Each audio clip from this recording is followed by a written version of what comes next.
बाबा आखंडलमणि ओडिशार भद्रक जिल्लार आरडी ठारे अवस्थित एक प्रधान शैवपीठ। यह बैतरणी नदी कूल आरडी ठारे और भद्रक सहर ठारू 40 किलोमीटर दूर में अवस्थित। बैतरणी और सालंदी नदीर संगम स्थल में आखंडलेश्वर बा आखंडलमणि बा बाबा मणि मंदिर अवस्थित। जदि गमनागमन देखा एठाकू चांदीबाली ठारू बैतरणी नदी में डंगा जोगे जिबा आसिबा संभव होता है। चांदीबाली ठारू आरडी को डंगारे 2 घंटा समय लगे। भुवनेश्वर ठारू बस रे मध्य जाई परिबे। एबे जानिबा मंदिरर किंबदंती। सेही समय जमीदार नीलाद्री समर सिंह दिने निज जमी रे हल करबा निमंते अनंत नामक जणे हलुआ को निर्देश देइथिले। अनंत किछि समय हल बुलाइबा परे हठात लंगल मुन्नटी माटी तळे थिबा एक वस्तुरे बाजी भांगी जाइतिला। तापर हठात आकाश रे कला बादल छाईगला। प्रचंड घड़घड़ी सह बिजुली चमकीबारे लागिला। लुहारे तैयारी फाटकटी भांगी जिबा सहित प्राकृतिकर अवस्थार हठात परिवर्तन रे आतंकित हो जाइतिला अनंत। वस्तुटीर चारिकड़े माटी आड़ेबाकू लागिला। एक कला मुगुनी पत्थर देहरु रक्तर धार बैतरणी नदी आड़कू बोही जाउथिबार देखिला। यापर से जाई जमीदार को समस्त कथा जणाइला। जमीदार समर सिंह किछि ग्रामवासी को नहीं घटनास्थल में पहुंचीथिले। सेतेबेले आ शब्दर रड़ी करी बाबा आखंडलमणि शिवलिंगर रूप में विद्यमान हेले। आ शब्द रड़ी करिबारु सेही स्थानर नाम आरडी होइछि। से लिंगटी एक क्षत हो जाइतिला एवं से स्थानरू रक्त झरुथिबार समस्ते देखिथिले एवं शिवंकर मस्तक उपरे क्षीर वर्षा हेबा सह सेठारे एक नागसाप सेही क्षीर रे गाधौथिला। से दिन राति जमीदार को स्वप्न रे जन साधु तांकर समाधिस्थ कहानी विषय जणाइथिले। से द्वापर जुगरु अखंडलेश्वर भावरे समाधिस्थ थिले। से लंगल फाळटी बाजिबा फଳରେ से लिंग रूपरे आविर्भाव हेले। या परठारु खंडमंडलर ईश्वर भावे महाप्रभु आखंडलेश्वर बा आखंडलमणि बा बाबा मणि भावे पूजा पाउछंती। भगवान को इच्छा अनुसार से शिवलिंगर स्थापना कले। पूजा करबा निमंते जाजपुररु नहार ग्रामरु 5 जन ब्राह्मण को अणागला।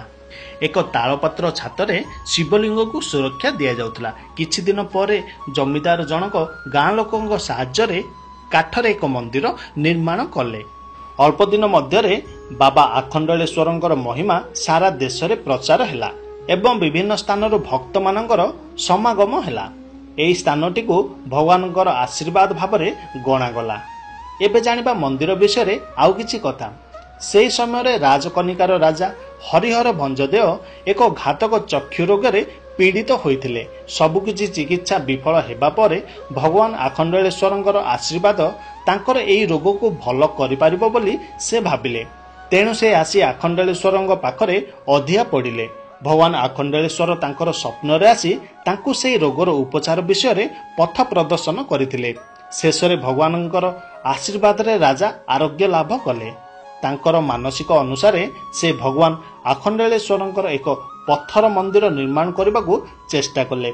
1879 शताब्दी रे राजा हरिहर भंजदेवंक वियोग परे स्वामी द्वारा आरंभ होइतिबा मंदिर निर्माण कार्य राणी सत्यभामा पाट महादेवी द्वारा शेष होइतिला। एही मंदिरर उच्चता 50 फुट एवं शुभ्र वर्णर अटे। सरकारी नथिपत्र अनुसार 1839 मसीहा पर्यंत आरडी ठारे काठर निर्मित मंदिर थिला। एहा परे पत्थर रे तयारी होइतिला मंदिरटी। मंदिरर देवादेवी जदि देखिबा मुख्य मंदिरर गर्भगृह रे पूजा पाउथिबा देवादेवी माने हेले आखंडलमणिकर चंद्रशेखर विजय प्रतिमा, माँ पार्वती, श्री गणेश, श्री महावीर हनुमान। मंदिरर परिसर रे थिबा पार्श्व देवतागण हेले श्री हनुमान, श्री गणेश, श्री कार्तिकेश्वर, श्री श्रावणी महादेव, माता पार्वती। बाबा आखंडलमणिकर मंदिर पार्श्वर अवस्थित अन्यान्य मंदिर मान हला श्री जगन्नाथ मंदिर, माँ तारिणी मंदिर, माँ बाटमंगला मंदिर, माउसी माँ मंदिर। नित्य बेश और सेवा पूजा जदि देखिबा हिंदू धर्म अनुसार देवादेवी मानकर मानव भली सेवा करा जाए। बाबा आखंडलमणि ग्रीष्म ऋतु सकाळ 4टारे और अन्य समस्त ऋतु सकाळ 4:30 मिनिट्रे शଯ୍ୟା त्याग करिथांती। पूर्व दिनर बड़ सिंहार बेशरे ही मंगल आरती करा जिबा परे मंगल आरती नैवेद्य प्रदान करा जाए। ଏହା ପରେ ପାଳିଆ ସେବକମାନେ ବଡ଼ ସିଂହାର ବେଶ ଫିଟାଇ ଘିଅ, କ୍ଷୀର, ଦହି ଓ ଗୁଡ଼ରୁ ପ୍ରସ୍ତୁତ ପଞ୍ଚାମୃତର ମହାସ୍ନାନ କରିଥାନ୍ତି।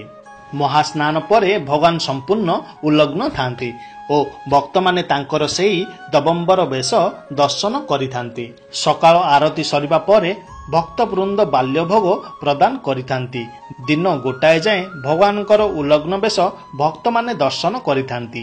ଏହି ବେଶ ସମ୍ଭବତଃ ଭଗବାନଙ୍କର ସତ୍ୟ ସ୍ୱରୂପକୁ ଦେଖାଇବା ପାଇଁ ରହିଛି।